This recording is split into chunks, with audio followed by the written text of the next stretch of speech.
여러분 안녕하십니까? 미국과 이스라엘이 전격적으로 이란에 대한 대규모 공습을 단행했습니다. 수도 테헤란과 핵시설이 있는 지역뿐 아니라 이란 전역에서 동시다발적인 연쇄 폭발이 확인됐습니다. 트럼프 대통령은 이란의 미사일과 관련 산업을 완전히 파괴하고 해군을 전멸시킬 거라며 공격이 계속될 거라고 밝혔습니다. 이란도 즉각 반격에 나서 이스라엘과 미군 기지가 있는 쿠웨이트, 바레인 등이 공격을 당했는데요. 먼저 오늘 공습 소식을 김민영 기자가 보도합니다. 현지 시간 토요일 아침 10시쯤 이란 수도 테헤란 곳곳에서 폭발음과 함께 연기가 치솟았습니다. 폭격당한 일부 건물들은 흔적도 없이 완전히 무너져 내렸습니다. 미국과 이스라엘이 이란을 향해 대규모 합동 군사 공격을 개시했습니다. 수도 테헤란의 이란 최고 지도자 하메네이의 집무실 근처와 대통령궁 등이 있는 지역에도 미사일이 여러 발 떨어졌습니다. 핵시설이 있는 이스파한과 카라즈, 미사일 기지가 있는 케르만샤에서도 폭음이 들린 것으로 전해졌습니다. 이스라엘 카츠 국방장관은 공격 직후 위협을 제거하기 위해 이란을 선제 타격했다고 발표했습니다. 트럼프 미국 대통령도 8분짜리 영상을 공개해 중대 전투가 시작됐다고 선언했습니다. 테러 정권이 결코 핵무기를 보유해서는 안 된다며 자국민 보호와 이란 정권 교체를 이유로 냈습니다.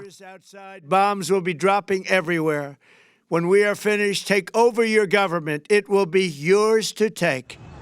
트럼프 대통령은 이란과의 3차 핵협상에 불만을 드러낸 뒤 군사 공격에 나선 겁니다. 미국 국방부가 밝힌 작전명은 장대한 분노. 이번 공격은 몇 달 동안 기획됐고 공습이 4일간 지속될 수 있다는 외신 보도도 나오고 있습니다. 이란 내 사상자는 아직 파악되지 않은 가운데 현지 인터넷은 거의 차단됐고 휴대전화 통화도 원활하지 않은 것으로 알려졌습니다. 이스라엘은 이란의 미사일 보복 가능성에 국가 비상사태를 선언하고 영공을 폐쇄했습니다. 이란은 미국과 이스라엘 공격은 국제법을 위반한 침략 행위라고 규탄하며 곧바로 미사일과 드론으로 반격에 나섰습니다. 카타르와 아랍에미리트, 바레인 등에 있는 미군 기지 여러 곳이 미사일 공격을 받은 것으로 전해졌습니다. MBC 뉴스 김민영입니다. 이스라엘과 미국은 지난해 6월 잇따라 이란을 공습한 바 있는데요.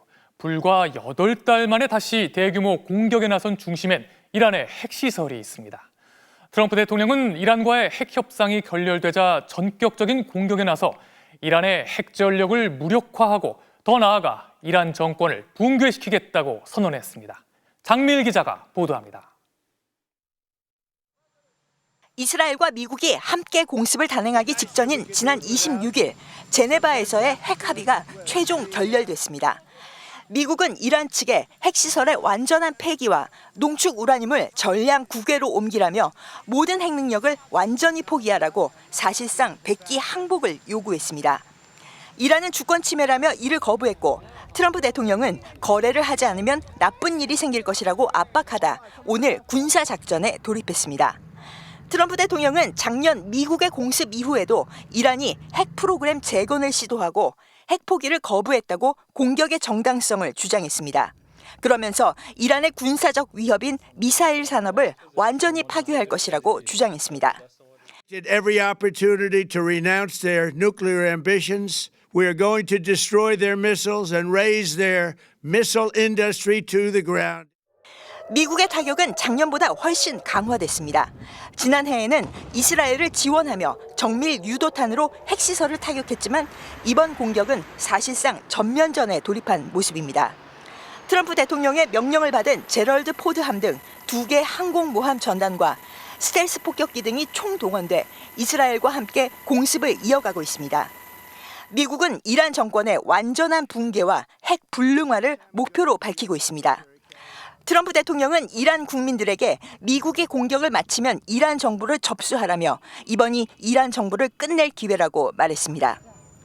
이란을 무력화시키는 동시에 이란의 대리 세력으로 꼽히는 헤즈볼라와 하마스, 후티 반군 등 이른바 저항의 축도 무너뜨려 이스라엘의 근심을 없앨 계획도 하고 있습니다.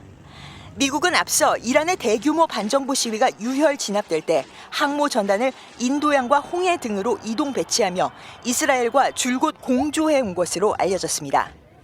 이란이 이미 미군 기지에 대한 반격을 시작했고 세계 원유 수송의 요지인 호르무스 해협 봉쇄도 경고한 바 있어 이번 공격은 중동뿐 아니라 전 세계의 경제를 뒤흔들 것이란 우려가 나옵니다. MBC 뉴스 장미일입니다. 그럼 미국 연결해서 이번 공격의 이유와 배경을 짚어보겠습니다. 손병산 특파원, 트럼프 대통령의 발언이 상당히 강경한데요. 이번에 이란 정권을 전복시키겠다는 의지가 확실한 것 같네요. 네, 이번 공격 시작 전까지 미국 내에서도 트럼프 대통령이 과연 어디까지 갈 생각인지 궁금해할 수밖에 없었는데요. 바로 어제 백악관에서 그런 질문이 있었는데 지금 군사력을 사용하면 이란 정권 교체가 될 걸로 생각하는지 기자가 물은 겁니다. 그때만 해도 트럼프 대통령은 그럴 수도 있고 아닐 수도 있다면서 즉답을 피했습니다. 이와 비슷한 답변을 며칠째 반복해봤습니다만 오늘 새벽에 나온 입장은 단호했습니다. 더는 참을 수가 없다면서 이란의 군사력을 괴멸시키겠다고 단언했습니다. 이란 국민들한테도 정권 전복을 촉구했죠. 최근 민주화 시위에 나선 이란 시민들이 대규모 학살을 당하지 않았습니까? 네, 그렇습니다. 사실 명분은 이란 정권이 제공한 모양이 돼버렸습니다. 이란 정권이 반정부 시위대를 강경 진압하면서 민간인 희생자가 10,000명이 넘었다는 말까지 나왔습니다. 트럼프 대통령은 이 같은 상황을 환기시키려는 의도가 있는 것으로 보입니다. 트럼프 대통령은 이란 국민을 정권과 분리해서 언급했는데 이란 국민들에게 공격이 끝나면 여러분들이 정부를 장악하라고 체제 전복을 촉구한 겁니다. 이 메시지는 현실적인 판단도 반영한 걸로 보입니다. 반정부 시위 대신 이란 내 반미 세력 결집이 일어나면 전쟁 장기화라는 수렁에 빠질 수도 있기 때문입니다. 원거리 공습과 지상군 투입은 차원이 다른 문제고 전쟁이 길어지면 중간 선거에도 유리할 게 없습니다. 그래서 이란 국민에게 폭발적인 반정권 시위의 힘을 다시 보여달라고 일종의 선동을 한 걸로 분석됩니다. 지금 미국이 중동 지역에 배치한 전력이 이라크전 이후 최대 규모 아닙니까? 미국 현지에선 이번 공격을 어떻게 전망하고 있습니까? 네, 트럼프 대통령 스스로 대규모 전투작전을 시작했다고 선포해서 단기간에 공격이 끝나지는 않을 겁니다. 이번 공격이 수일 동안 진행될 거라는 외신 보도도 나오고 있습니다. 또 베네수엘라 마두로 대통령 체포 때만 해도 트럼프 대통령이 단 한 명의 미군 사상자도 없었다고 자랑을 했었죠. 그런데 이번엔 미국 영웅들의 생명이 희생될 수도 있다고 미리 인정했습니다. 결국 이란 군대를 무력화하고 반정부 시위가 일어나게 하려면 항공모함 전단과 스텔스 전투기 등을 동원한 지속적인 공세가 불가피할 것으로 전망됩니다. 지금까지 뉴욕에서 전해드렸습니다. 이번엔 이란의 반격 상황 알아보겠습니다. 이스라엘은 물론 미군 기지가 있는 중동의 여러 나라가 이란의 공격을 받은 것으로 확인됐는데요. 이덕영 특파원, 이란의 반격이 상당히 빨리 시작됐네요. 네, 이란은 포격이 시작된 후 곧바로 보복 공격 개시를 선언했습니다. 이란의 이슬람 혁명 수비대는 미사일과 드론을 발사했다고 밝혔는데요. 방공만 아이언돔이 작동 중인 가운데 조금 전 수도 텔아비브에서 폭발음이 들렸다는 속보가 전해졌습니다. 중동의 미군 기지들에 대한 연쇄다발적 공격도 이뤄지고 있습니다. 바레인과 아랍에미리트, 쿠웨이트에서 대규모 폭발이 일어났고 카타르에선 패트리어트 대공 방어 미사일이 이란 미사일을 요격했다는 현지 매체의 보도가 있었습니다. 이들 국가들은 자국 영공을 폐쇄했습니다. 이란은 강력한 보복 의지를 밝히고 있는데요. 이란 국가안보위원회 위원장은 SNS에서 우리는 경고했지만 미국과 이스라엘이 통제할 수 없는 길로 들어서고 있다고 적었고 또 다른 이란 고위 관계자는 레드라인은 없다. 중동 내 모든 미국과 이스라엘 자산은 이제 합법적인 공격 목표라고 선언하기도 했습니다. 네, 오늘 트럼프 대통령 발언에서 특히 눈에 띄는 게 바로 이란 국민을 향해 국가를 접수하라고 말한 거 아닙니까? 이스라엘과도 논의가 된 내용이겠죠? 네, 네타냐후 이스라엘 총리도 사실상 같은 메시지를 냈습니다. 네타냐후 총리는 사전에 녹화된 연설 방송에서 이번 공격이 이란 정권이 가져오는 존립 위협을 제거하기 위한 것이라고 주장했습니다. 그러면서 이란 국민들이 자신의 운명을 스스로 결정할 수 있을 것이다. 자유롭고 평화로운 이란을 건설하는 계기가 될 것이라고 밝혔습니다. 전면전을 예상한 듯 이스라엘은 국가 비상사태를 선포하고 다음 주 월요일까지 학교와 직장 폐쇄를 결정했습니다. 또 필수 근무자를 제외하고 모임과 외출 등이 즉각 금지됐습니다. 그런데 불과 이틀 전까지도 미국과 이란이 핵 협상을 벌이지 않았습니까? 다음 주에 다시 만나기로 약속까지 한 상황이었는데요. 이번 충돌이 어디까지 갈까요?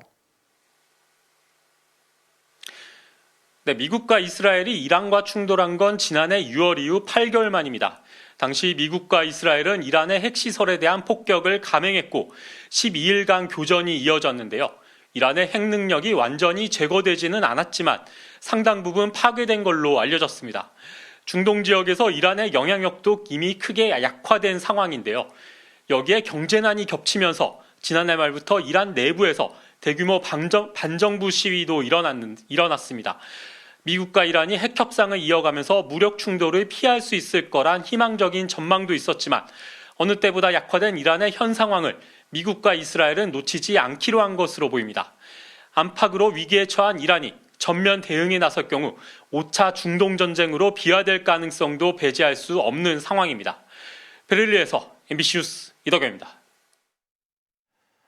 청와대는 곧바로 외교안보부처가 참여하는 국가안전보장회의 실무회의를 열었습니다. 이재명 대통령은 교민 안전을 최우선으로 모든 조치를 강구하라고 지시했습니다. 이란을 비롯한 중동 여러 나라엔 적지 않은 우리 교민과 파병 장병들이 머물고 있는데요. 현지 교민 상황을 변윤재 기자가 보도합니다.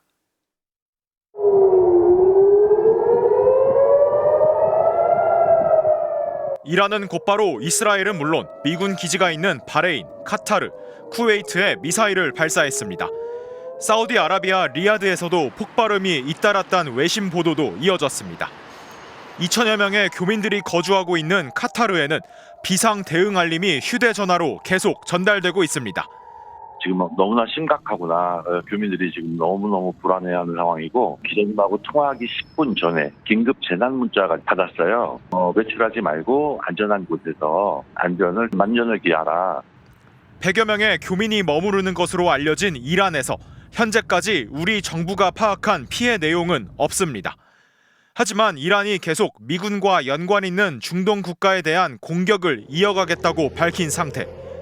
인접 국가들에 적지 않은 우리 국민들이 머무르고 있는 만큼 현지 대사관들은 비상이 걸렸습니다. 게다가 중동 국가들이 영공을 걸어 잠그기 시작하면서 교민들의 발이 묶이는 상황도 속속 발생하고 있습니다. 이란 상황을 보고받은 이재명 대통령은 이란 및 인근 지역에 머무르고 있는 우리 교민의 안전을 최우선으로 고려해 필요한 모든 조치를 강구하라고 지시를 내렸습니다. 외교부는 차관을 주제로 상황 점검 회의를 열어 교민 안전 대책을 마련하는 한편 국방부 역시 중동에 파병된 동명, 청해부대 장병들의 안전을 최우선으로 고려하란 지침을 내려보냈습니다. 청와대는 저녁 7시를 기해 외교안보 부처들이 참여하는 NSC 실무위원회를 긴급 소집했는데 이란 상황을 예의주시하며 교민 안전 대책을 총괄하겠다는 방침입니다. MBC 뉴스 변윤재입니다. 지금 이 시각 우리 국회에선 대법관 증언법 처리를 두고 닷새째 무제한 토론이 이어지고 있습니다. 법 왜곡죄, 재판 소원죄에 이어 오늘 대법관 증언법까지 통과되면 민주당이 추진해온 사법 3법 개정이 모두 완료되는데요. 국회에 연결돼 있습니다. 이재욱 기자, 현재 상황 전해주시죠. 네, 지금은 대법관 증언법에 대한 무제한 토론이 시작된 지 24시간이 지나 토론 종결을 놓고 표결하고 있는 상황인데요. 토론 종결 동의안이 가결되는 대로 곧장 대법관 증언법 표결도 이어질 예정입니다. 법안이 통과되면 법 공포 2년 뒤부터 대법관 숫자가 3년 동안 매년 4명씩 순차적으로 증원되는데요. 현행 14명인 대법관은 26명까지 늘어납니다. 대법관 증언을 놓고 여야의 입장은 엇갈렸습니다. 민주당은 국민들의 재판받을 권리를 위해 대법관 증언이 필요하는 데 반해 국민의힘은 대법관 증언 목적이 이재명 대통령 무죄 만들기에 있다고 주장했습니다. 함께 들어보시죠.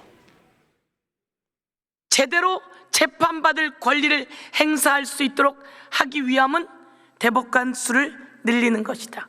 이 모든 것이 저는 이재명 대통령 무죄 만들기에서 시작했다고 봅니다. 대법관 증언법이 통과되면 법 왜곡죄 신설, 재판소원제 도입과 함께 민주당이 추진한 이른바 사법개혁 3법의 입법 절차는 모두 마무리됩니다. 네, 결국 입법을 막지 못하게 되는 국민의힘이 앞으로 국회 일정을 전면 거부하는 방안까지 검토 중이라는데 여야 대치가 더 심해지겠는데요. 네, 곧이어 본회의에는 국내에 거소 신고를 안 한 재외 국민에게까지 투표권을 확대한 국민투표법 개정안이 상정될 예정인데요. 국민의힘은 본회의에 올라오는 모든 법안에 무제한 토론으로 맞서고 있지만 다수당인 민주당의 입법을 막지는 못하고 있습니다. 그래서 조금 전 7시에는 의원총회를 열기도 했는데요. 민주당의 입법 강행을 막기 위해 향후 국회 일정을 전면 거부하는 방안 등 비상수단을 검토하는 걸로 알려졌습니다.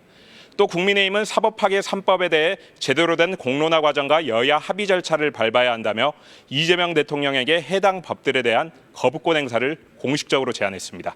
지금까지 국회에서 전해드렸습니다. 먼저 통과된 사법개혁 3법 중 재판소원법은 기본권 보장의 사각지대에 있는 국민들이 헌재에서 다시 판단을 받아볼 기회를 부여합니다. 이런 좋은 의도대로만 된다면 좋겠지만 소송을 지연시키는 등 악용될 수도 있는데요. 헌재는 TF를 꾸려 사건 기준과 사건 처리 속도를 높이기 위한 준비를 하고 있습니다. 구승훈 기자입니다. 지난 2019년 서울 고속버스 터미널. 전동 휠체어를 탄 장애인이 리프트를 타고 고속버스에 오릅니다. 버스 10대에 시범적으로 도입됐지만 현재 리프트 시설이 있는 고속버스는 없습니다. 비용 문제 등을 내세워 설치하겠다는 회사가 없었기 때문입니다. 앞선 2014년 일부 장애인들이 휠체어 승하차 설비를 마련해달라고 버스 회사들을 상대로 소송을 냈지만 8년 만인 2022년에야 대법원에서 파기환송됐습니다. 대법원이 재정 여건 등 회사 사정을 따져 주거지와 직장 등 장애인들이 이용할 가능성이 높은 노선 위주에 대해서만 승하차 설비를 설치할 의무가 있다고 본 겁니다. 서울 고법이 결국 일부 노선을 대상으로만 휠체어 승하차 설비를 만들라고 판결해 소송 당사자들이 재상고를 한 상태입니다. 직장이야. 매일 이동을 해야 되는데 뭐 시외로 막 다니진 않잖아요. 가족 말고도 사실 친구를 보러 갈 수도 있고 여행을 갈 수도 있는 것이잖아요. 재판 소원이 시행되면 이처럼 확정 판결이 나더라도 장애인 이동권 같은 국민의 기본권 침해를 명분으로 헌재에서 다시 판단을 받아볼 수 있습니다. 차성환 서울시립대 법학전문대학원 교수는 재판 소원은 없는 자와 차별받는 자를 위해 쓰일 수 있다고 했습니다. 하지만 소송 지연 목적으로 제도를 악용하거나 헌법재판관이 법관 출신으로 구성된 만큼 사실상 사심제로 변질될 수 있다는 우려도 있습니다. 헌법을 정말로 위반한 것인지 판단하려면 이론적인 근거들이 많이 필요하고 그러려면 연구 인력이 훨씬 더 많이 필요하죠. 아주 명백한 사건이 나올 때까지는 계속 아마 각하를 하면서 헌재는 TF를 꾸려 재판 소원이 접수된 사건에 대해 명확한 기준을 마련해 나가겠다고 밝혔습니다. MBC 뉴스 구승우입니다. 어제 경기도 분당의 아파트를 매물로 내놓은 이재명 대통령이 시세 차익을 거론한 언론 보도를 향해 악의적이라고 반박했습니다. 돈 때문에 내놓은 게 아니라는 건데요. 대통령이 주택을 판다면 나도 팔겠다던 국민의힘 장동혁 대표는 본인 소유 주택 6채 중 오피스텔 1채를 매물로 내놨습니다. 김정우 기자입니다. 29년째 보유해온 경기 분당 아파트를 어제 매물로 내놓은 이재명 대통령. SNS를 통해 본인의 아파트 매매 시세 차익만 25억 원이라는 기사를 올리며 왜 이리 악의적일까라고 비판했습니다. 이어 부동산 투기꾼으로 취급한 것은 분명 과하다며 불쾌감을 드러냈습니다. 3억 6천만 원대에 구입한 아파트를 29억 원에 매물로 내놔 차익이 생겼다는 일부 보도에 1998년에 처음이자 마지막으로 산 집으로 젊은 시절을 보내 애착이 있다며 돈 때문에 산 게 아니듯 돈 때문에 판 게 아니라고 직접 반박한 겁니다. 그러면서 부동산 정책 총책임자로서 모범이 돼야 할 공직자의 책임을 다하기 위해 판 것뿐이라고 강조했습니다. 실제 이 대통령 자택 인근 공인중개사들도 자산 관점에선 급하게 팔 필요가 없다고 전했습니다.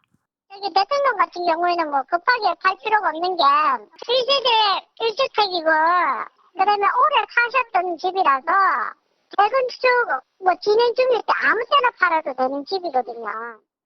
정치권의 시선은 대통령이 팔면 주택을 팔겠다던 국민의힘 장동혁 대표에게 쏠렸는데 이거 난리 났어요 이거. 대통령 팔으면 팔게요.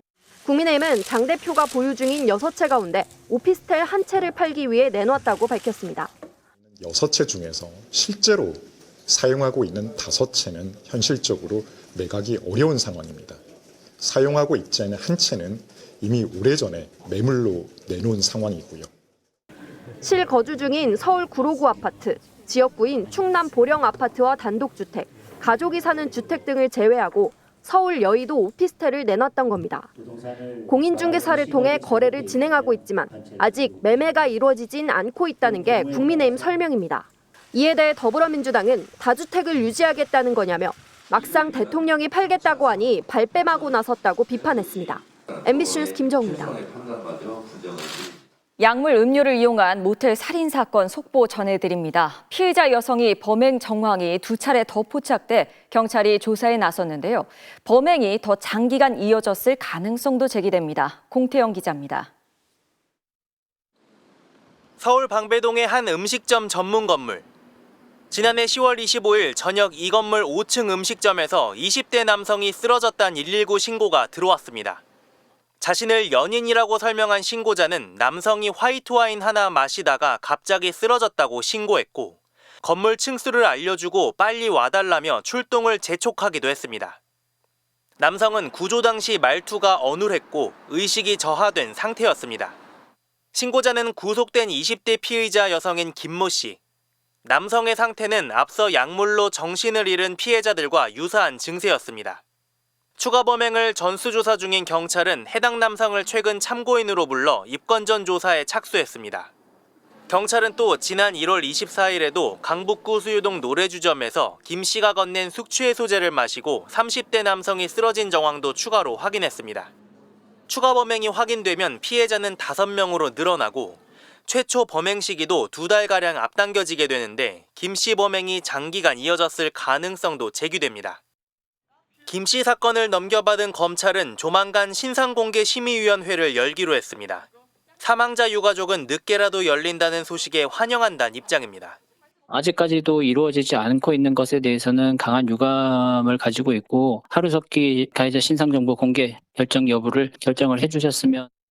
피의자에 대한 사이코패스 진단 결과도 이르면 다음 주 초 나올 예정입니다. MBC 뉴스 공태현입니다. 국세청이 고액 체납자에게서 압류한 가상화폐 수십억 원어치가 외부로 빠져나가 경찰이 수사에 나섰습니다. 보도자료에 실물 USB가 없어도 코인을 옮길 수 있는 핵심 정보가 그대로 나와 있어 누군가 그 정보로 훔쳐간 겁니다. 차주혁 기자입니다.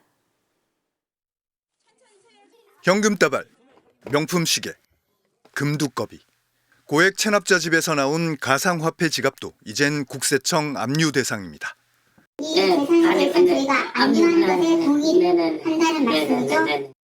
국세청은 안에 든 코인을 인출하겠다며 압박했고 결국 수억 원의 세금을 받아냈습니다. 가상자산 지갑에 들어있는 금액 이제 비밀번호를 계속 요구를 하고 이게 얼마인지 까라는 뭐 이런 부분들을 계속 그걸 했습니다. 아 그러면 이거는 못 가니까 내가 다른 자산으로 바로 세금을 납부하겠다. 그런데 문제는 압류 성과를 홍보하는 보도자료였습니다.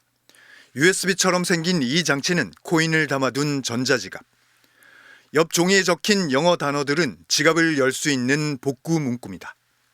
쉽게 말해 비밀번호와 보안카드를 사진으로 공개한 셈입니다. 이 문구만 있으면 실물 USB가 없어도 다른 장치에서 전자지갑을 열어 코인을 옮길 수 있습니다. 실제로 노출 하루 만에 약 69억 원 규모의 가상화폐가 외부로 빠져나간 정황이 포착됐고 경찰청이 수사에 착수했습니다. 다만 국세청은 해당 코인이 시장에서 거의 거래되지 않아 현금화가 어려운 가상자산이라며 최대한 빨리 환수하겠다고 밝혔습니다. 내년부터 가상자산에도 과세를 예고한 국세청. 과세를 앞두고 보여주려던 건 압류 성과였지만 드러난 건 기본 보안의 허점이었습니다. MBC 뉴스 차주혁입니다. 조선시대 단종의 유배 생활을 그린 영화 왕과 사는 남자가 이번 주말 700만 관객을 돌파했습니다. 영화의 배경인 강원도 영월을 찾는 관광객도 덩달아 늘고 있는데 왕과 사는 남자가 1000만 영화가 될 수 있을까요? 이지은 기자입니다. 더 이상 나로 인해 내가 아끼고 사랑하던 사람들을 잃고 싶지 않다. 저도 그 안에 있습니까? 숙부인 수양대군에게 왕위를 뺏기고 강원도 영월로 귀향간 16살 단종이 그곳 촌장과 민초들을 만나 겪은 이야기.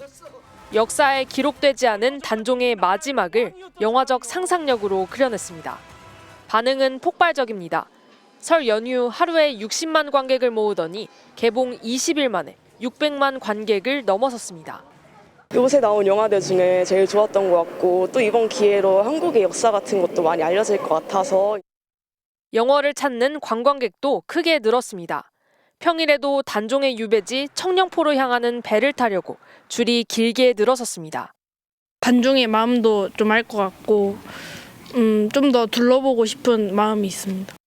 청령포와 단종의 무덤 장릉에는 설 연휴 기간만 1년 전보다 6배 많은 18,000명이 찾아왔습니다. 침체된 극장가로 모처럼 관객을 이끌고 그 촬영지까지 관광객이 들끓게 한 힘은 뭘까? 수양대군의 왕위 찬탈이 아닌 단종의 유배.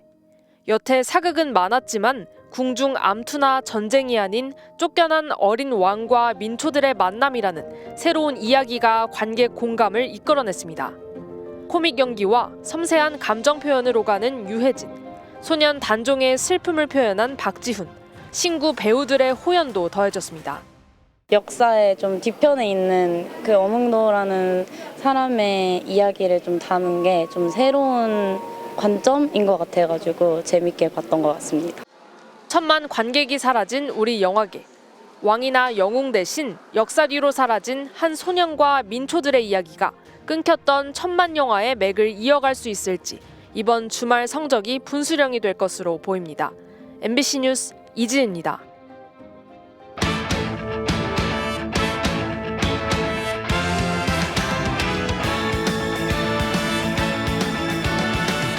토요일 밤 스포츠 뉴스입니다.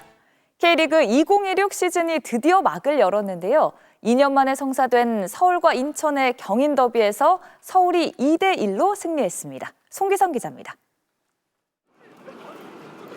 한 시즌 만에 1부 리그로 돌아온 인천. 많은 관중을 기록한 홈팬들의 기대와 달리 경기를 주도한 건 원정팀 서울이었습니다. 후반 2분 전북에서 이적한 송민규가 감각적인 칩샷으로 선제골을 터뜨리고 서울 팬 앞에서 포효했습니다. 14분 뒤엔 조영욱이 추가골을 터뜨렸습니다. 안데르센의 패스를 환상적인 발리슛으로 연결해 골망을 흔들었습니다. 다급해진 인천은 베테랑 이청용을 투입하고 후반 33분에는 서울 바베치의 경고 누적 퇴장으로 수적 우위까지 점했지만 추가 시간 모고사의 페널티킥 득점으로 한 골을 만회하는 데 그쳤습니다. 서울 유니폼을 입고 경기장에 나갔을 때 다른 팀들이 다 무서워하는 선수가 되려고 하고 있습니다. 제 스스로가 더 잘해서 그 목표치에 가깝게 도울 수 있는 역할을 하고 싶습니다. 김현석 감독이 새롭게 지휘봉을 잡은 울산도 첫 승을 신고했습니다. 야구가 전반 19분 개막 1호 골을 터뜨린 뒤 비니시우스를 연상케 하는 세리머니를 펼쳤고 전반 추가 시간 속공 기회에서도 침착한 마무리로 멀티골을 만들었습니다. MBC 뉴스 송기성입니다. K리그1 개막전보다 더 화제를 모은 경기죠. 이정효 감독이 새로 부임한 수원은 2부 리그 최다 관중 신기록 속에 짜릿한 역전승을 거뒀습니다. 조진석 기자입니다. 경기 전부터 수원 팬들의 열기는 뜨거웠습니다. 이정효 감독의 포토존에서 일제히 기념사진을 찍었고 기념품 매장에는 발 디딜 틈이 없었습니다. 정말 기다릴 수가 없었습니다. 저희들 이번 시즌 꼭 승격시켜 주십시오. 감독님 파이팅! 파이팅! 수원 홈구장 빅버드에도 K리그2 역대 최다인 24,000 관중이 들어찼습니다. 선제골은 원정팀 서울 이랜드가 뽑았습니다. 전반 19분 이적생 박재용이 가브리엘의 크로스를 헤더로 마무리했습니다. 수원의 반격은 오래 걸리지 않았습니다. 전반 41분 박현빈이 수원 데뷔골로 균형을 맞췄습니다. 그리고 후반 27분 이정효 감독은 4장의 교체 카드로 승부수를 걸었고 곧바로 효과가 나타났습니다. 이준재의 측면 돌파로 만든 기회에서 교체 투입된 강현묵이 오른발로 골망을 흔들어 그라운드를 뒤흔들었습니다. 통산 1승 5패로 약했던 이랜드를 제압한 개막전 승리에 수원 팬들은 이정효의 이름을 외쳤습니다. 저보고 긴장했냐고 물어보더라고요. 그래서 제가 이렇게 대답했습니다. 사우디에서 62,000명 앞에서 7골을 먹었던 감독이라고 이야기했습니다. 한꺼번에 4명을 넣는 게 좋을 것 같아서 과감하게 제가 밀어붙였습니다. 그냥. 3년 만에 승격을 향한 첫 발을 뗀 수원 삼성. 이정효 축구에 대한 수원 팬들의 믿음은 점점 커지고 있습니다. MBC 뉴스 조진석입니다. 샌디에이고의 송성문 선수는 이틀 연속 안타를 기록했는데요. 다음 달 WBC 대회가 새로운 기회가 될 것이란 전망도 나왔습니다. 콜로라도전 3회인데요. 송성문이 변화구를 무리하지 않고 받아쳐 깨끗한 안타를 만들어냅니다. 이어 마차도의 희생플라이 때 홈을 밟고 동료들과 하이파이브를 나누기도 했는데요. 어제 시속 155km의 커터를 밀어쳐서 만든 첫 안타에 이어 2경기 연속 안타입니다. 한국에서도 이제 항상 첫 안타 나오는 게 좀 힘들었던 기억이 있었는데 새로운 리그에서 좋은 투수 상대로 잘 맞은 안타가 나왔다라는 게 좀 한결 마음이 좀 편해진 것 같아요. 마차도와 보가츠가 WBC 참가를 위해 모레 팀을 떠나는 만큼 스탠맨 감독은 송성문의 포지션 실험을 적극 시도한다는 계획입니다. 푸에르토리코 친선 경기에 나선 리오넬 메시가 경기 도중 난입한 팬과 엉켜서 넘어지는 해프닝이 벌어졌는데요. 다행히 부상으로 이어지진 않았다고 합니다. 토요일 밤 스포츠 뉴스였습니다.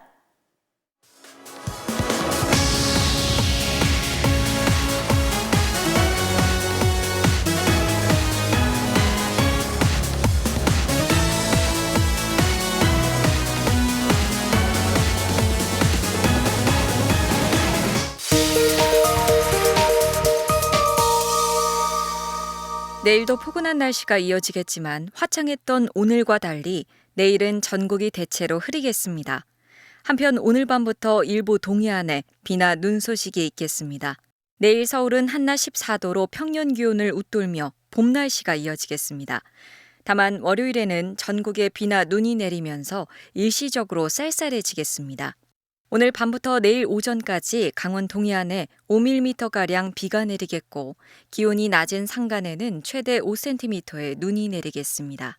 중북부 지역을 중심으로 여전히 대기가 건조합니다. 불씨 관리에 유의하시기 바랍니다. 내일 중부지방과 전라도는 오후부터 차차 흐려지겠습니다. 그 밖에 전국은 대체로 흐리겠고 제주도는 밤부터 비가 내리겠습니다.